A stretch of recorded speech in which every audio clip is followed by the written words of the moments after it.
ናመርዓውና ለጉዳይ ናመርዓዊና ጉዳይ ናመርዓትና ለጉዳይ ናበይነ ይልበሃል ጉዳይ ይብሎም ካብ ሕዚ ናኽልትዮም ጉዳይ ወዕዝማና የዳ ሁኔታ መምልከተክ ልበሃል ነገርስ የለን ናሓደ ይበይ ናኽልተ ልበሃል ነገር የለን ስለዚህ ሓድነት ልተመልኦ ሓዳር ምትሕስሳብ ልተመልኦ ሓዳር ፍቅር ለለዎ ሓዳር ስለዚህ ታይና ክንገብር ብዙሕ ከይን ዋሕና ብሓፂሩ ማለት ልሎሚ ንእሽተይ ፍልይ ዝበለ ነገር ልምርኣይ ንሞክር ካብቲ ኩሉ ግዜ ንገልጾ ተወሰነ ብዙሕ ግዜ ደጊምና ልዕልናዮ ሓደ ታሪክ መሰረት ጌርና ክንነጋገር ኢና እግዚአብሔር አምላክ ምስኩላትና ይሁን ልሎሚ እንነጋገረሉ ሃም ርእሲ ጌርና እንወስዶ ሓዳር አብርሃምን ሳራን ልብሊና ክንርኢ ስለዚህ ሰብ ትምኒቱ ክገልጽ ከሎ ለምንታዩ ሓዳር አብርሃሚ ሳራይ ይግበረልኩም ልብል ናብርሃምና ናሳራ ሓዳር ታይ ስለልኾነ እዩ ታይ ስለለሎ እዩ ልብል ነገር ብልተወሰነ መልክዑ ብጣዕሚ በሓፂሩ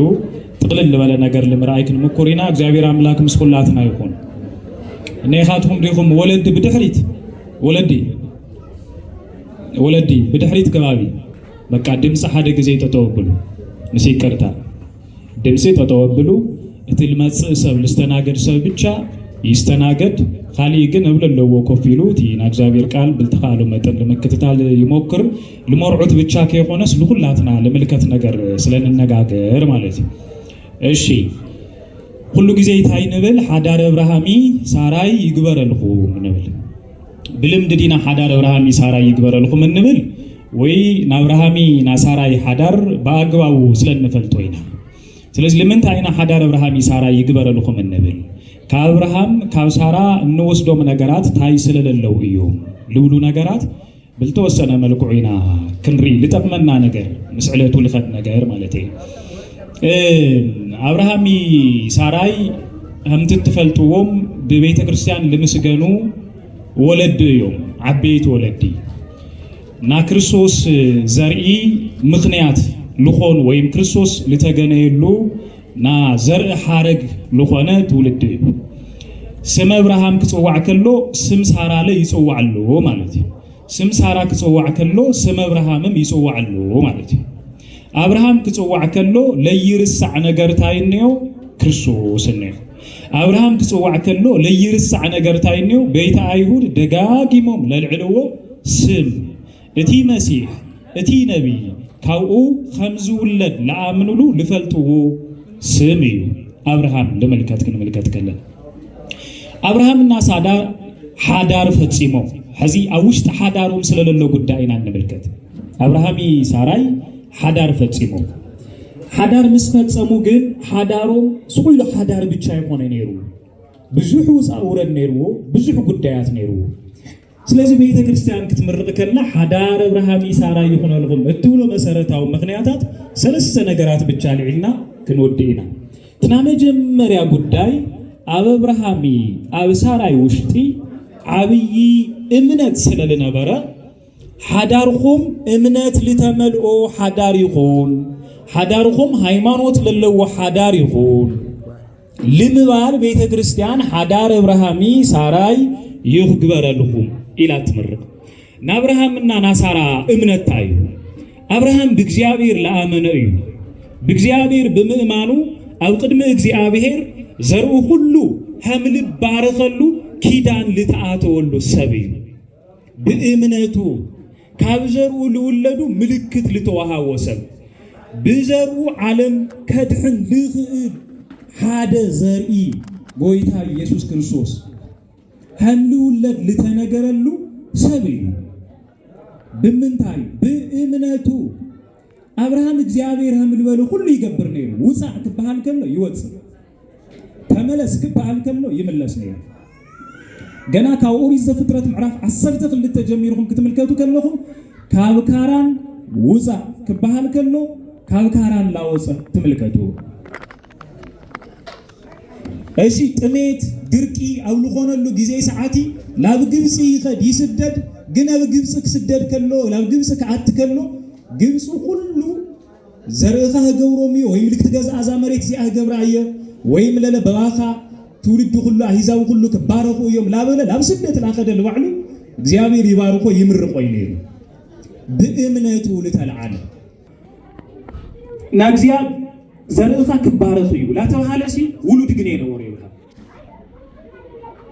ልብ ዘርእኻ ከባረኹ እዩ ቆጥባይሉ በባኻሲ አሕዛብ ሁሉ ከባረኹ እዮም ምድርክ ትመልአ ኢኻ ተባሂሉስ ቃል ተኣትዩሉ ነይሩ ግን ውሉድ የተዋሃበ ክሳብ 9 ዓመቱ ለአክል ክሳብ 100 ዓመቱ ለአክል አብርሃም ክሳብ 99 ዓመቱ ለሎ ውሉድ የነበረ ይብላል እሞ ታይ ዓይነት እምነቱ ይነው አብርሃም ልብ በሉ ኣብ ሓዳር ውሽጢ ሰብ መስዓቴ ኣብ እግዚአብሔር ለለዎ እምነት ጽኑዕ ክኾን ክኽእል ነይሩ ግን ሓደ ነገር ይኣምን ነይሩ አብርሃም እግዚአብሔር ውሉድ ሃምልዎ አይረሳይ ሓደ መዓልቲ እግዚአብሔር እኮ ረሲዑን እዩ እግዚአብሔር እኮ ሓዲጉን እዩ ውሉድ አይበኒ ኢሉ ለተጠራጠረሉ ና መጽሐፍ ቅዱስ ታሪክ የለ በእምነት ይጽበል በእምነት እግዚአብሔር ውሉድ ሃምልዎ ይጽበል ልብ በሉ ኣብዚ ውሽጥ እንምልከቶ ነገር ታዩ ለሓዳር ልህውኾ ለሆነ ነገር ሃምለ የለ ለሆነ ይኹን ጉዳይ ሓዳር ክብርብ ሸምለ ይኽእል ጽንዓቲ እምነቲ ኣብ እግዚአብሔር ውሽጢ ለለዎ ሰብ ተኾይኑ ብልኾነ መመዘኒ እምነቱ በእግዚአብሔር ጸኒዑ ላነበረ ክነብር ኽእል በይ ለሓዳር እዝኮ ፈተና ኾይንን እዩ ክበሃለሉ ሃምለ ይኽእል ኢና እንምልከት በምንም ዓይነት ምክንያት አብርሃም እምነቱ እግዚአብሔር ውሉድ ሃምልህዎ ወዲ 99 ዓመት ኮይኑ ያምን እግዚአብሔር ውሉድ ሃምልህዎ ሳራ ኣብ ጊዜ ሽምግልና ኣብ ጊዜ ዕቤታ ዘመን ውሉድ ሃምልህዋ አብርሃም ተጠራጥሮ ይፈልጥ ሳራ ብለል ዕለቶም ጉዳያት ተፈጸሙ ነገራት ነውዮ እሱ ግድፈቱ ክፍተቱ ኮይኑ ተወሲዱ ልብ በሉ ነገር ግን ና እምነት ጉድለት ይነበሩ ለእግዚአብሔር ያምን ነይሩ ስለዚህ ሓዳር መሰረቱ ታዩ ተተዋይሉ እምነት ኣብ እግዚአብሔር ምእማን ሁሉ ጊዜ እግዚአብሔር ገንዘብ ምግባር ሁሉ ጊዜ ምስ እግዚአብሔር መመለላስ ለጸገማትኻ ለችግራትኻ እግዚአብሔር መፍትሒ ሃምለለዎ ምእማን እግዚአብሔር ሐኪም ለዩ እግዚአብሔር ፈውሲ መድኃኒት ለዩ ኢልኻ ምእማን ሐኪም ገለገሊው ሐኪም ብቻ ይሆነ መድኃኒት ክበካኽልዩ ግን ክፍውሰካ ይኽእል ልፍውሰካት መድኃኒት እግዚአብሔር ግን ፈዋስ ለዩ እግዚአብሔር መድኃኒት ለዩ እግዚአብሔር ክፍውስ ከሎ ብለይ ምንም ምልክት ብለይ ምንም ና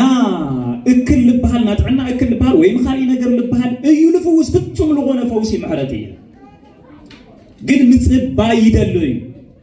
ናሰብ ፈውሲ همنا እግዚአብሔር ፈውሲ ይሆን ና እግዚአብሔር ፈውሲ ካብና ሰው ፈውሲ ይፍለይ ፈውስ እግዚአብሔር ልግና በመንገድ እግዚአብሔር ይመይ በመንገድ ሰብ ለለ ፈውስ እግዚአብሔር ይግና ሰብ መንገድ እግዚአብሔር ከሬካ ከሎ ና እግዚአብሔር መንገድ ልብሃል እንበይ ና ሰብ መንገድ ይባሃል ሰብ ለሬካ መንገድ ለባዕሉ ማለት መንገድሱ ና እግዚአብሔር ይልብሃል ደርሰናይ መንገድ ሆይ ካብ እግዚአብሔር ወፃኢ ለሎና እግዚአብሔር መንገድ ለይኾነ ኸይድ ግን ናብ እግዚአብሔር ከብጽሕ ይኽእል መንገድ እግዚአብሔር ብቻ ይላል እግዚአብሔር ልብስ ስለዚህ ና እግዚአብሔር መንገድ ሁሉ ጊዜ ነውሕ ክኾን ኸይዱ ግን ሐጺር ካብ ቋራጭ መንገድ ናሰብ ና እግዚአብሔር ነውሕ መንገድ ፈጢኑ ለብጽሕ መንገድ እግዚአብሔር ማለት ታዩ ተተባይሉ እምነት ሃይማኖት ሰብ ከአምን ከለ ሁሉ ቀረቡ ይበይ ሩሑቅ ልበሃል ነገር የለ ነህና ነገር ሁሉ ልርሕቀና ለሎ እምነት ስለልጎድለና እዩ እምነት ስለሌብና እዩ ስለዚህ ብዙሓት ጉዳያትና ሩሑቃት እዮም አይነግኒዮሚ ንችኩሊና ኣብ እምነት ልተመርኮሰ ሓዳር ክልክ ኸልኒ ሰብ ለሓዳሩ ትኾን ሰበይት ክመርጽ ከሎ እምነት ነይዋዶ የብላይ እዩ መስፈርቱ ተመጀመሪያ መስፈርት ስለ በሃይማኖቴ አነ በሃይማኖቴ ልባህል ትምህርት ሲል ላይ ቤተ ክርስቲያን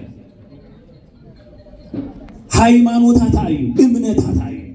ኣብ እግዚአብሔር ለለዋ ጽንዓት ታዕዩ ናሃ መጀመርያ መስፈርት ሶዩ እቶም ካልኦት ጉዳያት ድድሕሪው ልቕጽሉ እዮም ሁሉ ነገር መሊው እምነት ልጎደሎ ነገር ተልይ ግን ሁሉ ልጎደለ እምነት ሃልዩ ልጎደሎ ጉዳያት ተልዮ ጉድለቱ ለተቀበሉ ይኻ ጉድለታ ለተቀበለ ይኻ ልጉድለትና ምልአት ልኾን እምነት እዩ እምነት ጉድለት ለለዎ ምልአት ክኾን ልኽእል ምንም ነገር ግን የለይ ና ጉድለታት ሁሉ ምልአት ልባል እምነት እዩ ሃይማኖት እዩ ስለዚህ ብተክሊል ስርዓተ ጋብቻኦም ክፍጽሙ ከለው ሕዝብ ብቻ ለብቅዕ ይኾነ ናጋለ ልቕጽል ክኾን ክኽእልኔው ማለት ናጋለ ሲጋና ደሙ ልቕጽል ክኾን ክኽእልኔው ብዙሕ ጊዜ ታይ ችግር ልፍጠር ሓዳሊ ፍጽሙ ሞሰባት መጀመርያ ብተክሊል ይፍጽሙ ስጋና ደሙ ይቅበሉ ድሕሪኡ ግን ይሕደግ ተጠው ይብል ቅድመ ሓዳር ለሎ ህይወቶም እግዚአብሔራዊ ህይወቶም ይኾን ሞ ድሕሪኡ ግን ይርሳዕ ይሕደግ ቤተ እግዚአብሔር ይኹወድ ሰብአይም ብይብል እዘህም ዝንትን ይባል ችግር ይቆይ ለሎሎሚ አልፍትፍት ገዛዝ ጉዳይ ተቀበሉ ይዶ እምቢ አይ ገናኑሽ ተይጸንሐም ዘህም ዝገበር እዚ ደግበሩ እዚ እምነት ይጎድልሎ ማለት ሃይማኖት ይጎድልሎ ማለት ምስ እግዚአብሔር ለለና ህብረት ሓድነት ይጎድልሎ ችግር ይፍጠርሎ ማለት ሓዳር መሰረቱ እምነት እዩ ስለዚህ ናም ሁሉ ጊዜ እንብሎ ታይና እንብል ዳዊት ክናገር ከሎ መዝሙር 127 ቁጥር 1 እግዚአብሔር ገዛ ተዘይሰርሑ ሰራሕተኛታት በከንቱ ይደኽሙ ክሰርሕ ልኽእል ነገር የለም እግዚአብሔር ገዛ ተለይሰርሑ ማለት ታይ ማለት እዩ አፍቲ ገዛ እምነት ተለይሃሉ ሃይማኖት ተለይሃሉ ማለት እዩ ሃይማኖት ላይ ሁሉ ገዛ ማለት እግዚአብሔር ላይ ሁሉ ገዛ ማለት ይባጽዩ ሓደ ሃይማኖት ይውሊ እምነት ይውሊ ክርስቲያናው መንነት ይውሊ እግዚአብሔር እኮ ገዛ ይብለካ ሀሚገ እግዚአብሔር ገዛኻ ለምህላው ማህተሙና ምስክርነቱ ግብርኻ ይስራሕኻ እዩ እግዚአብሔራዊ ህይወት ሃይማኖት ኻዩ ክርስትና ኻዩ ልገልጹ ክርስትና ብለይ ሁሉ ህይወት ሓዳሪ እግዚአብሔር እንየው ማል በጣም ከቢድ እዩ አቸጋለ ሰናይ ስለልኾነ ነገር ጉሙሉሲ እግዚአብሔር እንየው ወይ ማለት ይካሊ ኣብ ሰናይ ዲያብሎስ የለይ ስለለይ ይባል ፍጻመ ላይ ሁሉ ይመ ሰናይ ልባሉ ገለገለ ጉዳያት በና ስጋ ብልኾኑ ስጋ ብለለው እኮ ዲያብሎስ ነው ሩይ ተብለለው መስጠብ ለለው ሐሊ ነገር ብለለው እና እኮ የለይ ይባል ስለዚህ ልበሉት መሰረታው ጉዳይ ከአብርሃም እንማሩ እምነት ልብል ነገር ሓደ ጊዜ እግዚአብሔር መስአመነ ናብ ድሕሪት ክምለሰ ይትምልከቱ ወይ ፍርሃታት ነይሮሞ ስጋአታት ነይሮሞ ፍርሃቱ ግን አብሰል ተመርኮዘ ይባል ኣብ እግዚአብሔር ተመርኮዘ ነው ምስ እግዚአብሔር የሆነ ጉዳይ ኣብ ሰባት ግን ፍርሃት ነይሮ ከፍቶምና አይዛብ ጭካኔ ፍርሃት ይልተላል እዝትና መጀመሪያ ጉዳይ ደሃን ውሉደም ነው ግክሳም ወዳታ እምነት ነይሮ ጽናት ነይሮ በውሉድ ክምዝነ ይትምልከቱ ታልአይ መሰረታው ነገር ታይክ ባህል ከሎ ሓዳር አብርሃም ይሳራ ይግበረልኩም ከባህል ከሎ ይስሐቅ ልመስል ብሩኽ ፍረ እግዚአብሔር ይሃውሁም ማለት ለሕዋትና ይስሐቅ ልመስል ብሩኽ ፍረ እግዚአብሔር ይሃቦ አታሜን ወሉ ይስሐቅ ልመስል ብሩኽ ፍረ ናእምነቱ ፍጻመ ናጽንዓቱ ፍጻመ ለአብርሃም ታይተዋዩ ይመስለኩም ይስሐቅ ልባል ብሩኽ ፍረ ተዋዩ ይስሐቅ ልባል ክሳሞት ለዘዝ ፍረ ይስሐቅ ልባል ህሊና ዘይሬው ለእግዚአብሔር ተዋሂዱ ልጽዋዕ ለያዕቆብ ለወልድ ብሩኽ ፍረ ተዋዩ ተመልከቱ ስለዚህ ያዕቆብ ይስሐቅ ልመስል ውሉድ ልግነ ካብ ለተቀደሰ እምነቲ መሰረት ይለለው ሓዳሪ በእምነት በስጋና ደሙ በተክሊል ካብ ለፍጸም መውሰው ይስሐቅ ልመስል ውሉድ ይግነ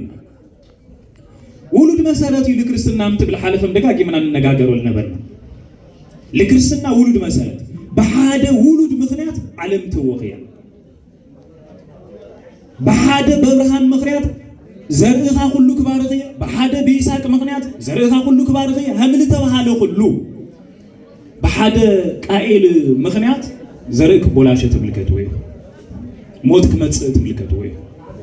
ውሉድ መሰረታው ነገር ይልዓዲ ለሀገር ስለዚህ አማኒ ወይ ቤተ ክርስቲያን ወይ ክርስቲያን መሰረታዊ ጉዳይ ኮን ልግቦ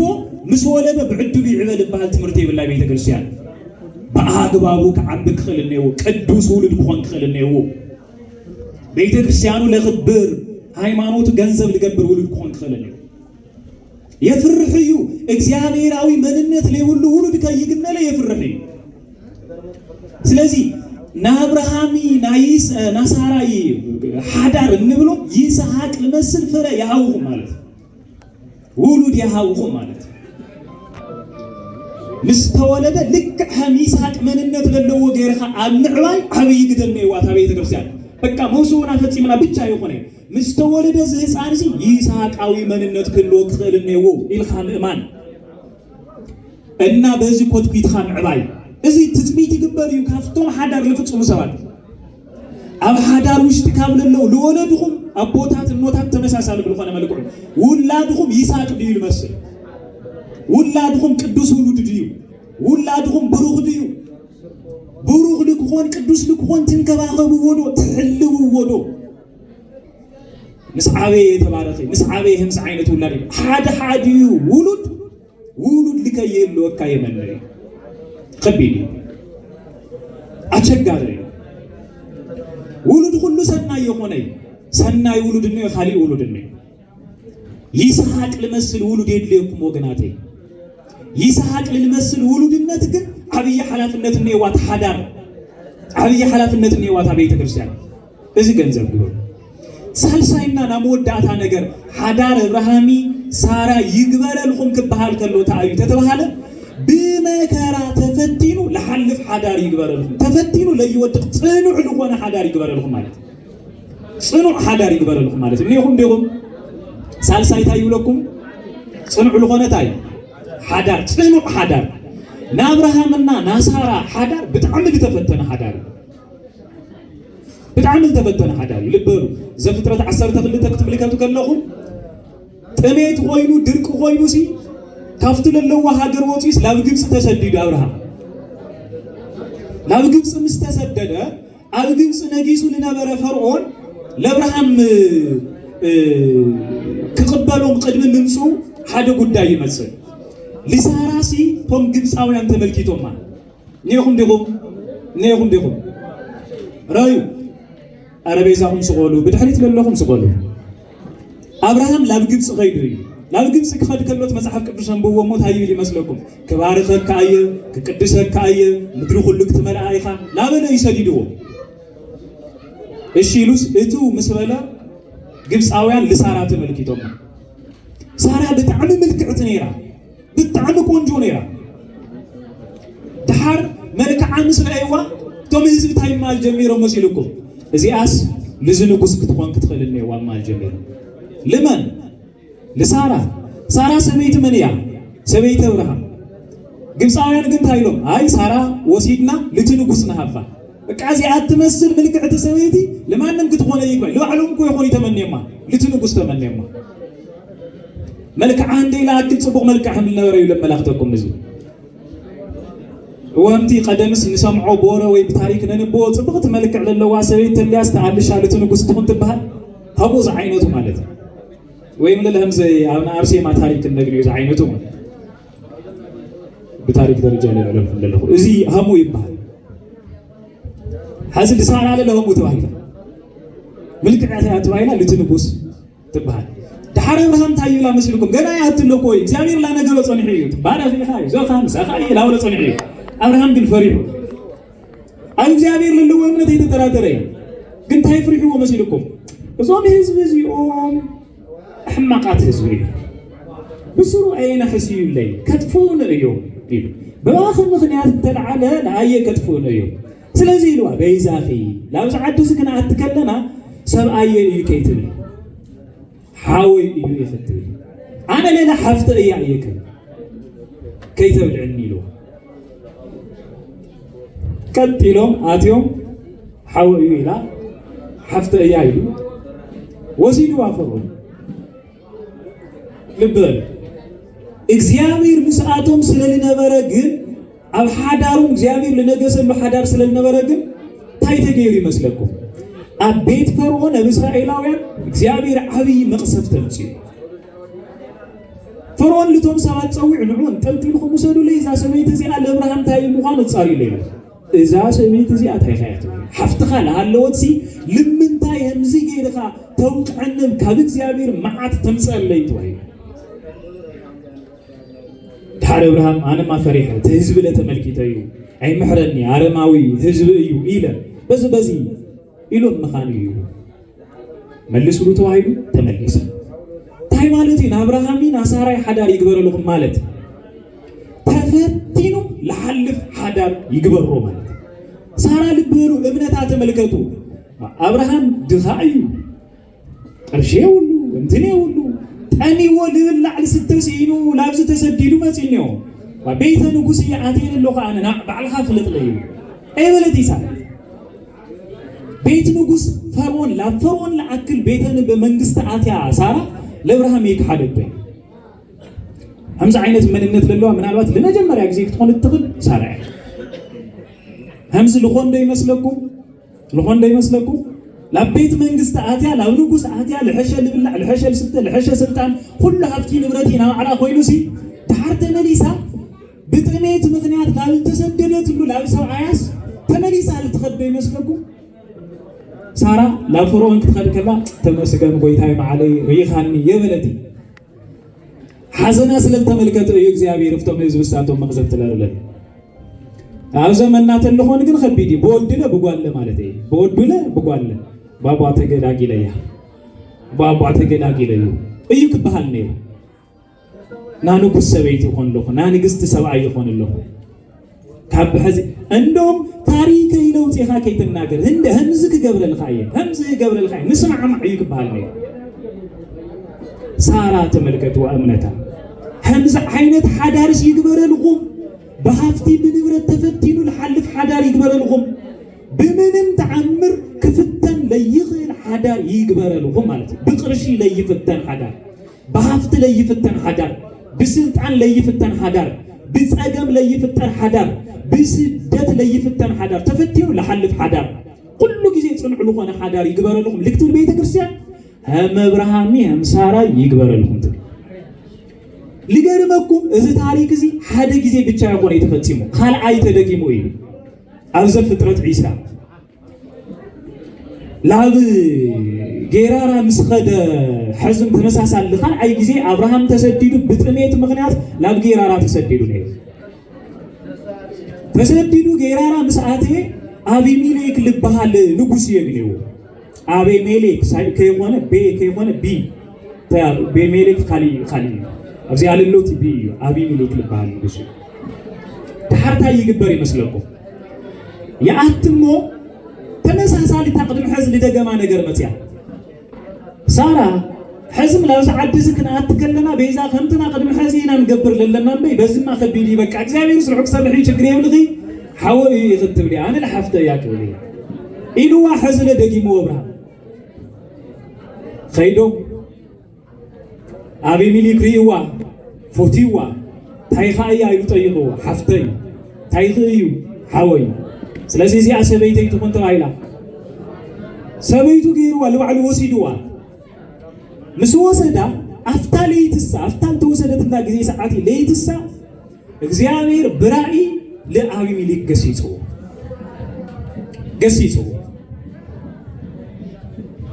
إذا تجاورون اللقاء نجر عبي حاتياتي عبي بدل إيو ناي إبراهيم سويتيا إسو نبي إيو إتبدل خازي يقرأ لك بحال اللقاء إسو كخندقة يسأل لي اللقاء يلمن اللقاء تروحي بدل مخانو تنجيرو سعتت مخانو تنجيرو لا إبراهيم موسيد بيزا خال لمن تعيخا همز غير خالك لمن تعيخا همز غير خايلو بدحريت للكم دمسي دياقون ميكائيل نيدو بدحريت للكم دمس بيزابو الشودي إذا تواهيدي نقرو تمليسو أمر عبد عبي تشكر لكم بدحريت دمسي بقدميت لكتاتي بدحريت دمسي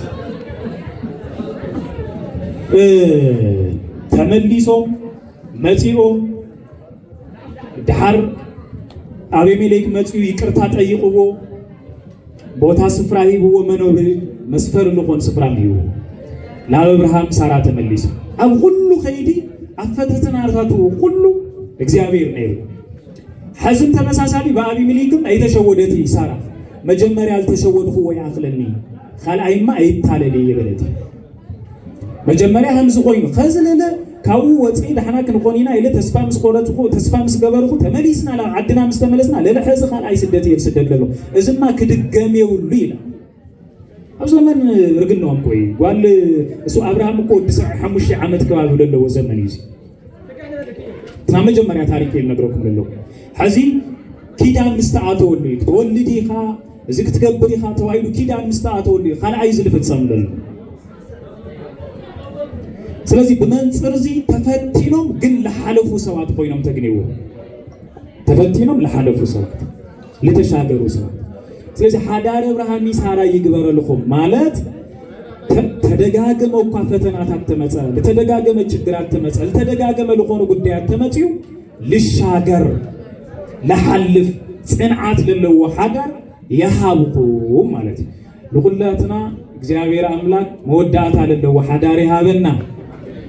ጽኑዕ ለሆነ ተፈቲኑ ልሻገር ተፈቲኑ ለይወድቅ በገንዘብ በስልጣን በሀብት በመልክዕ ለይድለል ሓዳር እግዚአብሔር አምላክ ያሃብኩም ያሃበና አሜን ወይ ሃመ አብርሃም بيسحق لمسل قدوس بروح ولود لتبارك حدار እግዚአብሔር ያበልና ሃመ አብርሃም ይሳራይ እምነትና ጽኑዕ ለሆነ እምነት ለለው ሓዳር እግዚአብሔር አምላክ ያበልና ስለዚህ ለሕዋትና ታይና ከንብሎም ሓዳር አብርሃም ይሳራ ይግበረልኩ ንብሎ